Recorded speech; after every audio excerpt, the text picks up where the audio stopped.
What's going on YouTube? Jason here. I bought a watch from Sakura Watches because I had some money in my PayPal account and it would cost me 1% just to withdraw that money.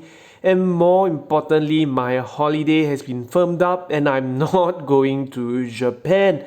So what better way to spend your money than buy a watch through a Japan buying service? Alright, so money matters first. Alright, this watch cost me 438 Singapore dollars, shipping another $32, local taxes and handling fees another $48. So that's about for $518 or about $20 more expensive than a carousel seller that I actually previously bought something from. Right, so what are we getting? We are getting the box as well as a instructions in pretty much Japanese. All right, and a guarantee card that is valid only in Japan.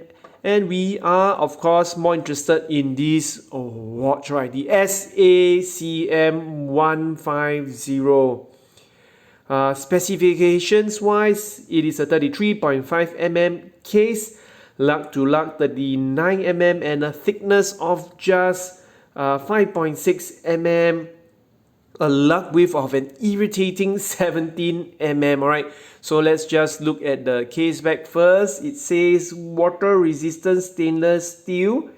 The movement is an 8J41 with anti-magnetism or magnetism resistance. I'm not sure to how much. Okay, this is a 2017 model. This is a Japan only 2017 model from Seiko's Dolce line, which is its affordable dress watch. Alright, just about the movement before I talk about the dial. Right, the movement is an 8J41, accurate to plus minus 10 seconds a year. Plus minus 10 seconds a year. And in fact, I had this watch timed up and it was not gaining or losing any time compared to when I first set the time to the second mark. Alright, so what else can I describe? Let's just talk about the movement a bit more. The 8J41, aside from its accuracy, it is an older quartz movement used in the older Grand Seiko quartz model. So this is being succeeded by, I think, the 9F movement. Alright, so the 8J41 movement has, it's used in the older Grand Seiko quartz model, but it is present in the Dolce line. Alright, so I am really buying this watch for the attractive handset. Alright, so sharp, the handset is so sharp, the needle second hand, and the applied indices. Alright, let's just see the applied indices. So simple, so well beveled. And not to mention the dial. I can't remember the exact word used for it, but it's a Kirazuri dial or something like that. It's like a paper textured dial, rice paper textured dial. And the best thing about it is that true to its function or purpose as a dress watch, it has got no date complication. If you go online and you can find the SACM151, this is the white dial stainless steel version. You actually get the Dolce text at the 6 o'clock. So this watch is gold colored, but then it has all the good, simple, minimalistic things that you appreciate in a dress watch. So let me slide it on my 6 1/4 inch wrist. Alright, so the watch uses the supplied strap is I believe a lizard strap. Alright, so you see on my 6 1/4 inch wrist, it still looks so well proportioned, if not slightly small by modern day standards. Alright, I've seen some videos and they call it the poor man's Calatrava. I agree that I'm a poor person, but I do not know what a what a Calatrava is. Alright, so just let's look at the Let's look at the strap. Alright, so at the back it's a bit of a suede feel.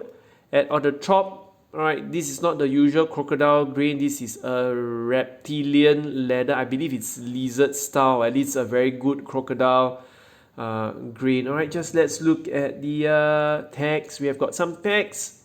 Made in Japan, anti-magnetic. Alright. And what does this tag say? It doesn't say anything here. Okay. Alright, so what do we have for you for today are some comparisons. 8J41 plus minus 10 seconds. This watch costs 520 Singapore dollars. Do you want to pay, albeit a stainless steel bracelet and a much larger watch, but this uses the 9F movement, right? Plus minus 5 seconds a year. Plus minus 5 seconds a year for this Grand Seiko Quartz SVGP007. Just side by side, it's going to rain, right? It's going to rain here. Anyway, just side by side, see how big difference this watch is. This is I would say it's a sports style watch, a sports watch. This really is a dress watch size, and it's a very authentic and a very vintage size dress watch. Alright, so this is about, is it 4 or 5,000 Singapore dollars? Obviously, you're not paying just for the quartz movement inside the Grand Seiko, but nonetheless, there is some comparison here in terms of the value you are getting from this Seiko. Alright, so we have got another one, the SRP843. This is my wife's star bar. This is the Fugi Shaky star bar Fugi Shaky. Alright, so I've got it with in a bigger size, but this watch is slightly bigger. Uses an automatic movement. This watch has got a case diameter of 34 mm and a lug to lug of 40 mm, so it's just slightly bigger. And mind you, this is the watch that my wife wears. Alright, let me see how does it look like on my wrist. Alright, still I think because it's silver color, it just looks slightly bigger. Again, note that Seiko does very nice looking dials, right? So you have got the star bar, somewhat of a brush textured dial, and we have got this rice paper dial on the SACM150. The final comparison, we are looking at the escapement time. Alright, because I noticed that the handset, notwithstanding the scale, it's a bit similar, and we are getting some levels of sharpness on the escapement time. The escapement time runs off a VH31 movement that gives the appearance of a sweeping second hand. Alright, so I want to say that the handset is comparable, and maybe at least as some constructive feedback for escapement time, they can look towards creating interesting dials and not just homages. Alright, so my conclusion, these very quick first impressions, is that this is a collector's watch, particularly if you have small wrists. Again, for your reference, I have a 6 1/4 inch wrist. Alright, the negative thing about this watch is that it is thin. It is both thin and small, so it feels there is no wrist weight. You don't feel its presence on your wrist, perhaps, and maybe that's what dress watches are for. The 17 mm lug width really is a PITA. Alright, so why do they do it in 17 mm? Your guess is as good as mine. Fortunately, again, referencing to my wife's watch, this also uses a 17 mm. This also has a 17 mm lug width, so I think if I were to buy straps, I can just interchange them, use them interchangeably. Okay, so the pros are the handset, the sharp looking handset, and the dial. All right, so just let me zoom into 2x zoom. All right, just look at the interesting dial texture and look at how the second hand hits the markers every time. We're looking at it straight on. Okay, we're looking at it straight on, so it's hitting the second marker every time.